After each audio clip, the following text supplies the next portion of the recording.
Top quality और consistent performance के लिए सिर्फ सिल्वर पंप नाम याद रखना। વિભાગના 2 અધિકારી લાંચ લેતા ઝડપાયા છે। રેતીનો સ્ટોક કરવાની પરવાનગી માટે લાંચ માંગી હતી। 2 લાખની લાંચ લેતા બંને અધિકારી રંગે હાથ ઝડપાયા। લાંચિયા સિનિયર ક્લાર્ક યુવરાજસિંહ ગોહિલની ધરપકડ કરવામાં આવી। આઈટી કર્મચારી કિરણ પરમાર પણ લાંચ લેતા ઝડપાયો છે। ભૂસ્તર અધિકારી રવિ મિસ્ત્રીનું પણ નામ સામે આવ્યું છે। રોયલ્ટી ઇન્સ્પેક્ટર સંકેત પટેલનો પણ લાંચની રકમમાં ભાગ હોવાનું ખુલ્યું છે। એસીબીએ 2ની ધરપકડ કરીને બંનેને વોન્ટેડ જાહેર કર્યા છે। લાંચિયા અધિકારીઓના ઘરે સર્ચ અને એન્ટી કરપ્શન બ્યુરો કરશે તે પ્રકારની હાલ કાર્યવાહી સામે આવી છે। પરંતુ આ તમામ લાંચિયા અધિકારીઓના કારણે જ ક્યાંક ને ક્યાંક સરકારી નોકરીનું નામ ખરાબ થતું હોય તે પ્રકારની ઘટના અનેક વખત બનતી હોય છે। ખાણ ખનિજ વિભાગ રોયલ્ટીમાં રાજ્યમાં બીજા ક્રમાંકે છે, પરંતુ ભ્રષ્ટાચારમાં પણ કદાચ અગ્રતાના ક્રમાંકે હશે તેવું ચોક્કસથી કહી શકાય।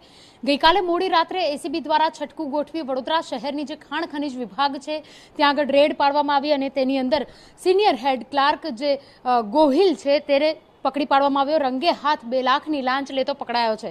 તેની સાથે જ કિરણ પરમાર નામનું જે આઈટી એક્ઝિક્યુટિવ છે તેને પણ લાંચ લેતા પકડી પાડવામાં આવે છે। ઉલ્લેખનીય છે કે લાંચ લેતા સમયે તેમના દ્વારા તેમના જે મુખ્ય અધિકારી ઇન્ચાર્જ રોયલ્ટી જે ભૂસ્તર શાસ્ત્રી છે રવિ મિસ્ત્રી તેના નામનો ઉલ્લેખ કર્યો હતો। તેમની સાથે ફોન પર વાત કરી હતી। આ સિવાય રોયલ્ટી ઇન્સ્પેક્ટર સંકેત પટેલ સાથે પણ લાંચ લેવા માટેની સંમતિ મળી હોવાની જે વિગતો છે તે સામે આવી છે। આ સમગ્ર ઘટના લાંચ લેતા વખતે જ્યારે એસીબી દ્વારા છટકું ગોઠવી અને રેડ પાડવામાં આવી તે વખતે જાણવામાં આવી હતી। ઉલ્લેખનીય છે કે એસીબી દ્વારા જ્યારે રેડ પાડવામાં આવી, છટકું ગોઠવ્યું, અધિકારીઓને પકડ્યા, હજુ પણ મુખ્ય ભૂસ્તર શાસ્ત્રી રવિ મિસ્ત્રી અને સંકેત પટેલ ફરાર છે। ત્યારે વડોદરાની જે ખાણ ખનિજ વિભાગની કચેરી છે તે ખાલી છે।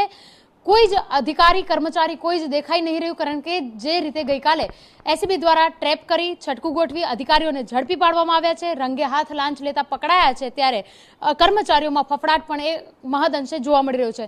હવે જે અધિકારીઓ વડોદરા શહેરને રોયલ્ટીમાં આગળ ગણાવતું હોય, રાજ્યમાં બીજા ક્રમાંકે ગણાવતું હોય તે જ કર્મચારીઓ દ્વારા લાંચ લેવામાં આવી અને તે કર્મચારીઓ દ્વારા લાંચ સ્વીકારતી હોવાનું એસીબી દ્વારા જ્યારે રંગે હાથ પકડવામાં આવ્યા છે। અન્ય જે ફરાર જે 2 આરોપીઓ છે તેને પકડવા માટેની હવે તજવીજ હાથ ધરવામાં આવી છે। કેમેરા પર્સન રોહિત ગોયલ સાથે અંજલિ ઓઝા, TV9 વડોદરા। સમાચાર